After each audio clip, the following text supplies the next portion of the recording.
Hello everyone, welcome to Sanmarga classes. ಚತುರ್ಭುಜಗಳು ಅಧ್ಯಾಯದ 39ನೇ ಪ್ರಶ್ನೆಯನ್ನ ಗಮನಿಸಿ. ಚಿತ್ರದಲ್ಲಿ ABCD ಒಂದು ಸಮಾಂತರ ಚತುರ್ಭುಜ.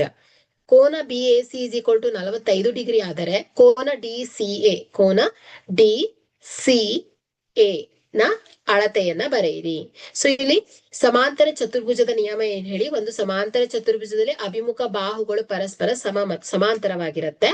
ಸೊ ಇಲ್ಲಿ ಬಾಹು AB ಮತ್ತು ಬಾಹು CD ಏನ್ ಹೇಳಿ ಪರಸ್ಪರ ಸಮಾಂತರವಾಗಿದೆ. ಓಕೆ, ಸೊ ಇಲ್ಲಿ ಸಮಾಂತರ ರೇಖೆಗಳಾದಂತಹ AB ಮತ್ತು CD.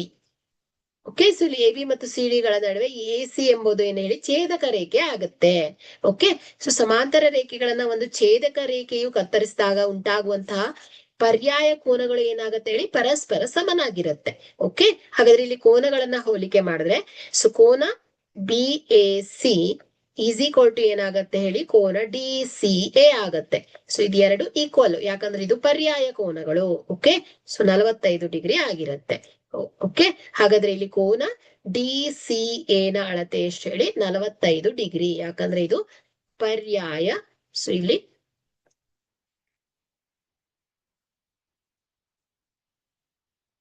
ಇದು ಪರ್ಯಾಯ ಕೋನಗಳಾಗತ್ತೆ.